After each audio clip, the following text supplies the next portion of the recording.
Ang Aklat ng Ruth. Aklat ni Ruth, Kapitulo 1. Si Elimelech at ang kanyang sambahayan sa Moab. Nang ang Israel ay pinamunuan pa ng mga hukom, nagkaroon ng tagutom sa buong bayan. Kaya't ang mag-asawang Elimelech at Naomi na mga taga Bethlehem, Juda ay pansamantala munang nanirahan sa Moab kasama ang kanilang mga anak na sina Mahlon at Chilion. Ang pamilyang ito ay mula sa angkan ng Ephrata. Namatay sa Moab si Elimelech at naiwang byuda si Naomi. Ang dalawa nilang anak ay nakapag-asawa naman ng mga Moabita, sina Orpa at Ruth. Ngunit pagkalipas ng mga 10 taon, namatay rin sina Mahlon at Chilion.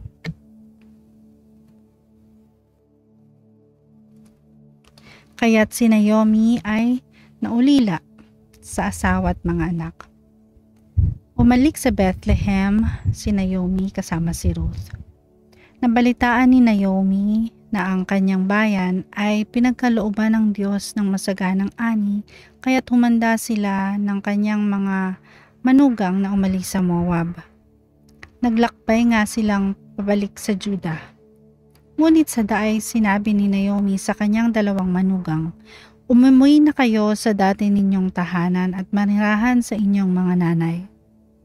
Kung paano naging mabuti kayo sa mga yumao at sa akin, naway maging mabuti rin sa inyo si Yahweh. Itulot nawa ni Yahweh na kayo'y makapag-asawang muli at magkaroon ng panibagong pamilya." At sila'y hinagkan ni Naomi bilang pamamaalam. Ngunit napaiyak ang mga manugang at sinabi sa kanya, "Hindi namin kayo iiwan, sasama kami sa inyong bayan." Sumagot si Naomi, "Mga anak, huwag na kayong sumama sa akin, bumalik na kayo sa inyong mga magulang. Hindi na ako magkakaanak pa upang inyong mapangasawa. Umuwi na kayo, matanda na ako para mag-asawang muli. Kahit na umaasa akong makakapag-asawang muli o kahit pa ngayong gabi ako mag-asawa at magkaanak, mahihintay ba ninyo silang lumaki? Alam ninyong ito'y hindi mangyayari. Kaya mag-asawa na kayo ng iba. Pinabayaan ako ni Yahweh at hindi ko nais na madamay kayo sa aking kasawian." Pagkasabi nito ay lalo silang nag-iyakan at hinagkan ni Orpa ang kanyang biyanan at nagpaalam na. Ngunit nagpaiwan si Ruth. Sinabi ni Naomi kay Ruth, "Ang bilas mong nagbalik na nagbalik na sa kanyang bayan at sa kanyang mga Diyos. Umuwi ka na rin." Sagot ni Ruth, "Huwag po ninyong hilinging iwan ko kayo. Hayaan na ninyong akong sumama sa inyo. Saan man kayo pumunta, doon ako pupunta. Kung saan kayo tumira, doon din ako titira. Ang inyong bayan ang magiging aking bayan, ang inyong Diyos ang magiging aking Diyos. Kung saan kayo mamatay, doon ako mamamatay, at doon din ako malilibing.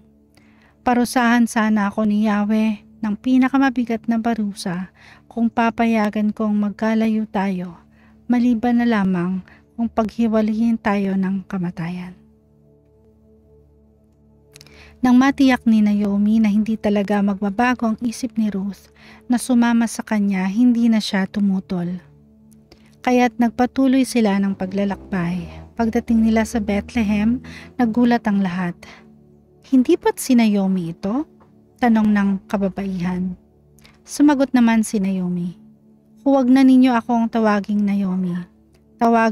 Tawagin ninyo akong Mara sapagkat ako ay pinabayaang magdusa ng makapangyarihang Diyos.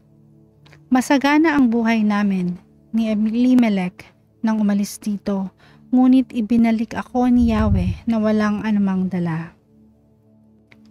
Huwag na ninyo akong tawaging Naomi sapagkat ako'y binigyan ng makapangyarihang Diyos ng matinding kasawian sa buhay. Iyan ang nangyari Kaya't mula sa Moab ay nagbalik si Naomi kasama si Ruth, ang manugang niyang Moabita.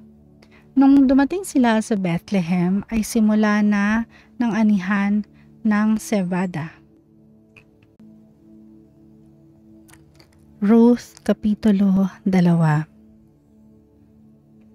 Si Ruth sa bukid ni Boaz. Isang araw sinabi ni Ruth kay Naomi, "Pupunta po ako sa bukid at mamumulot ng mga uhay na naiwan ng mga gumagapas. Doon ako sa may likuran ng sino mang papayag." Sumagot si Naomi, "Ikaw ang bahala, anak." Kaya't si Ruth ay nagpunta sa bukid at namulot ng mga uhay kasunod ng mga gumagapas.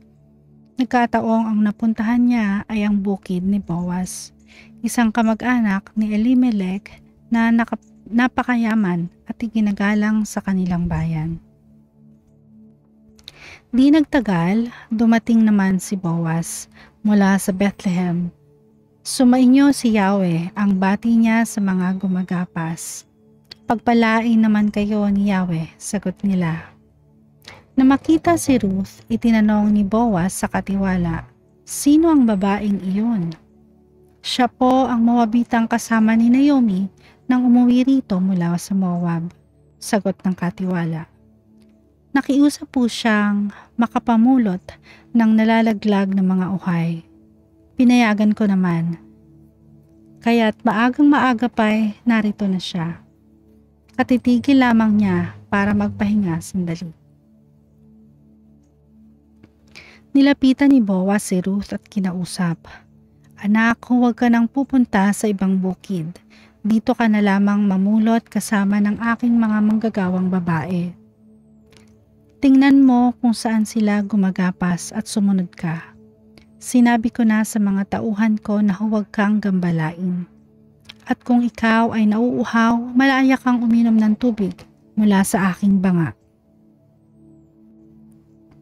Nagpatira pa si Ruth bilang pagbibigay galang at nagtanong, "Ako po ay isang dayuhan, bakit po napakabuti ninyo sa akin?" Sumagot si Boaz, "Nabalitaan ko ang lahat ng ginawa mo sa iyong biyanan mula nang mamatay ang iyong asawa. Alam ko ring iniwan mo ang iyong mga magulang at sariling bayan upang manirahan sa isang lugar na wala kang kakilala. Pagpalain ka nawa ni Yahweh dahil sa iyong ginawa. Gantimpalaan ka nawa ni Yahweh, ang Diyos ng Israel, sapagkat sa kanya ka lumapit at nagpakupkop." Sumagot si Ruth, "Salamat po. Pinalakas ninyo ang aking loob sa inyong sinabi. Kahit ako'y isang hamak na lingkod at sa katunayay hindi kabilang sa inyong mga manggagawa, naging mabuti kayo sa akin." Nang dumating ang oras ng pagkain, tinawag ni Boaz si Ruth, "Halika rito, kumuha ka ng tinapay at isawsaw mo sa sarsa." Kaya't umupo na siyang kasama ng mga manggagawa at binigyan siya ni Boaz ng inihaw na sebada. Kumain naman si Ruth hanggang sa mabusog. May natira pa sa pagkaing ibinigay sa kanya. Nang ipagpatuloy niya ang pamumulot, pinagbili na ni Boaz ang mga manggagawa. "Hayaan ninyo siyang mamulot kahit sa tabi ng mga binigkis na uhay. Huwag ninyo siyang babawalan. Maglalaglag kayo ng mga uhay mula sa binigkis para may mapulot siya." Si Ruth ay namulot hanggang gabi at pagkatapos ay giniik niya ang kanyang napulot. Halos 5 salop na sebada ang nakuha niya. Umuwi si Ruth at pinakita sa kanyang biyanan ang naipong sebada at ibinigay pa niya sa matanda ang lumabis niyang pagkain. Nagtanong si Naomi, "Saang bukid ka ba namulot ngayon? Pagpalain nawa ng Diyos ang taong nagmagandang loob sa iyo." At ikinuwento ni Ruth ang nangyari sa kanya sa bukid ni Boaz.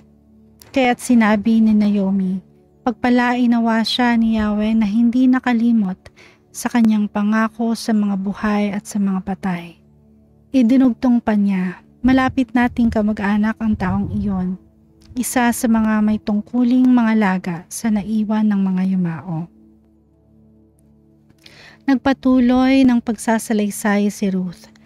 Sinabi pa niyang magpatuloy akong mamulot sa kanyang bukid hanggang sa matapos ang anihan niya.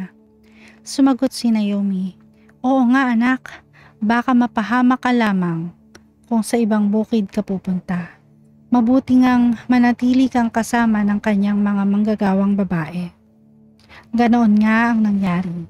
Namulot si Ruth kasama ng mga gumagapa sa bukid ni Boaz hanggang sa maaning lahat ang trigo at ang sebada, at namuhay siya sa piling ng kanyang biyanan.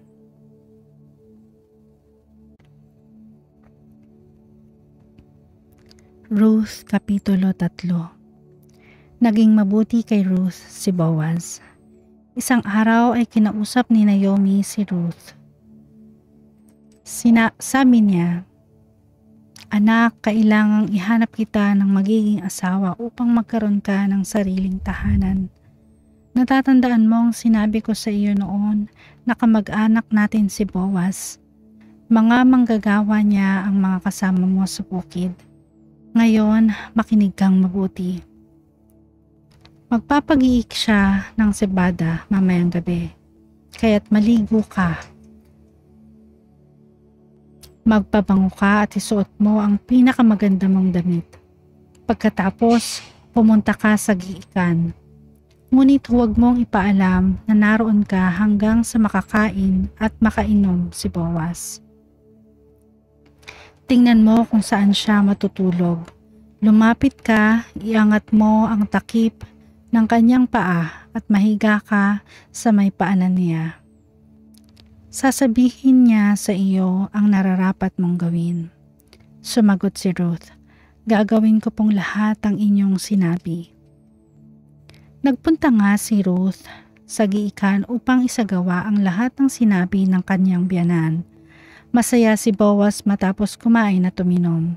Maya-maya'y nahiga siya at natulog sa tabi ng bunton ng sebada. Marahang lumapit si Ruth. Iniangat ang takip ng paa ni Boaz at nahiga sa paanan nito. Nang maghahating gabi, nagising si Boaz.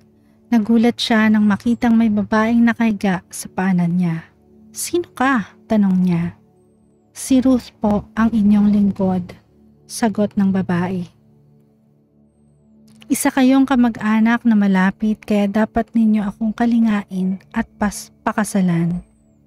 Sumagot naman si Boaz, "Pagpalain ka ni Yahweh. Higit na kagandahang loob sa aming angka ng ginawa mong ito kaysa ginawa mo sa iyong biyanan.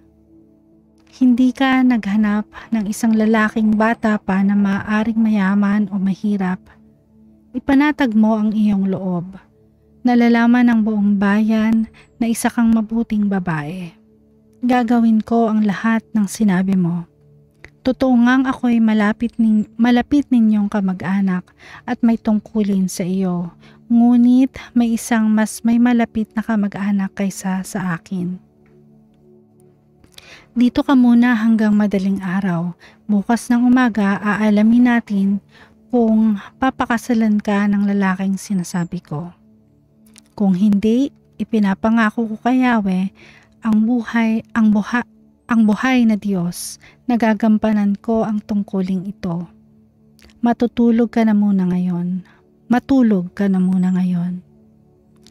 Kaya't natulog si Ruth sa may paanan ni Boaz hanggang sa mag-umaga. Ngunit bumangon siya bago sumikat ang araw sapagkat sinabi ni Boaz nang walang dapat makaalam na nagpunta siya sa giikan. Nang paalis na si Ruth, sinabi ni Boaz, "Iladlad mo ang iyong balabal."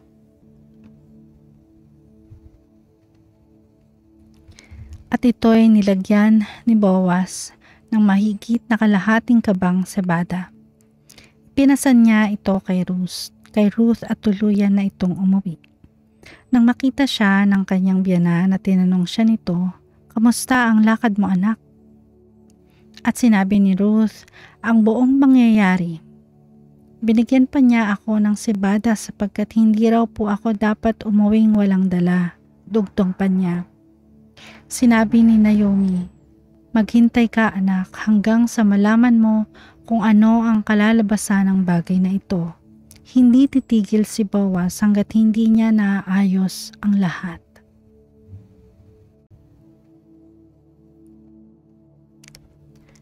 Ruth Kapitulo 4. Pinakasalan ni Boaz si Ruth. Nagtungo si Boaz sa may pintuan ng lungsod at naupo roon. Di nagtagal, dumaan ang tinutukoy niyang pinakamalapit na kamag-anak ni Elimelech. "Pinsan, sandali lang. Maupo ka rito at may sasabihin ako sa iyo," sabi niya. Lumapit naman ang tinawag at naupo sa tabi ni Boaz.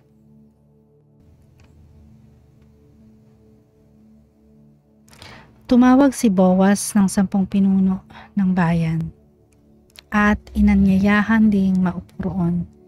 Pagkatapos, sinabi niya sa kanyang kamag-anak, "Ngayong nagbalik na si Naomi buhat sa Moab, nais niyang ipagbili ang bukid ng kamag-anak nating si Elimelech.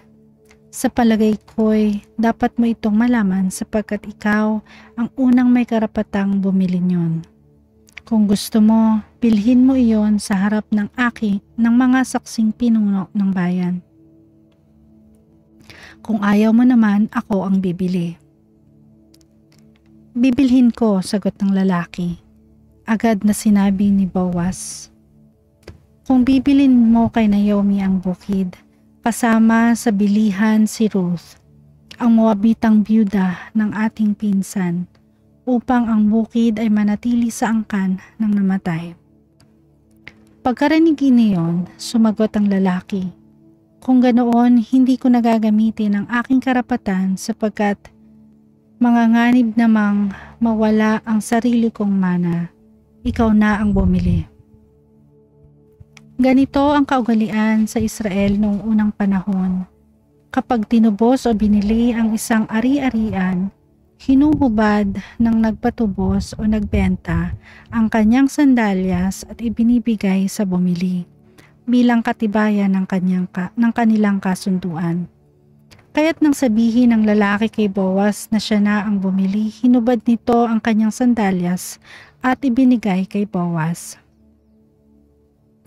Matapos tanggapin iyon, sinabi ni Boaz sa matatandang pinuno at sa ibang naroon, "Kayo ang saksi ko na binili ko kay Naomi ang lahat ng nasa pangalan ni Elimelech at nina Kilion at Malon. Kasama sa bilihang ito ay magiging asawa ko si Ruth, ang Moabitang biyuda ni Malon, upang manatili sa angkan ng namatay ang mga ari-arian. Sa pamamagitan nito ay mananatiling buhay ang kanyang pangalan sa hanay ng kanyang kamag-anakan at sa kanyang bayan. Inuulit ko, saksi kayo sa bagay na ito." At sila'y sumagot, "Oo, saksi kami." Sinabi naman ng matatanda, "Pagpalain nawa ni Yahweh ang babaeng iyon at bigyan ng maraming anak gaya ni Raquel at Leah na pinagmula ng lahing Israel. Ikaw naman, Boaz, sumagana ka nawa sa Efrata at kilalanin ng sa buong Bethlehem. Matulad nawa sa sambahayan ni Fares na anak ni Juda at Tamar, ang mga anak na ibibigay sa inyo ni Yahweh sa pamamagitan ng kabataang babaeng ito." Napangasawa nga ni Boaz si Ruth at iniuwi sa kanyang tahanan. Pinagpala ni Yahweh si Ruth kaya't ito'y nagdalang tao at nanganak ng isang lalaki. Sinabi ng kababaihan kay Naomi, "Purihin si Yahweh, binigyan kanya sa araw na ito ng isang apo na kakalinga sa iyo. Maging tanyag nawa ang sa Israel ang bata. Maghatid nawa siya ng kaaliwan sa puso mo at mag-alaga sa iyong pagtanda. Ang mapagmahal mong manugang na nagsilang sa bata ay higit kaysa 7 anak na lalaki." Kinuha ni Naomi ang bata. magiliw na kinalong at inalagaang mabuti. Siya'y tinawag nilang Obed. Ipinamalita nilang nagkaapo ng lalaki si Naomi. Si Obed ang siyang ama ni Jesse na ama naman ni David. Ang angkan ni David. Ito ang pagkakasunod-sunod ng angkan mula kay Fares hanggang kay David. Fares, Hezron, Ram, Aminadab, Naason, Salmon, Boaz, Obed, Jesse, at David.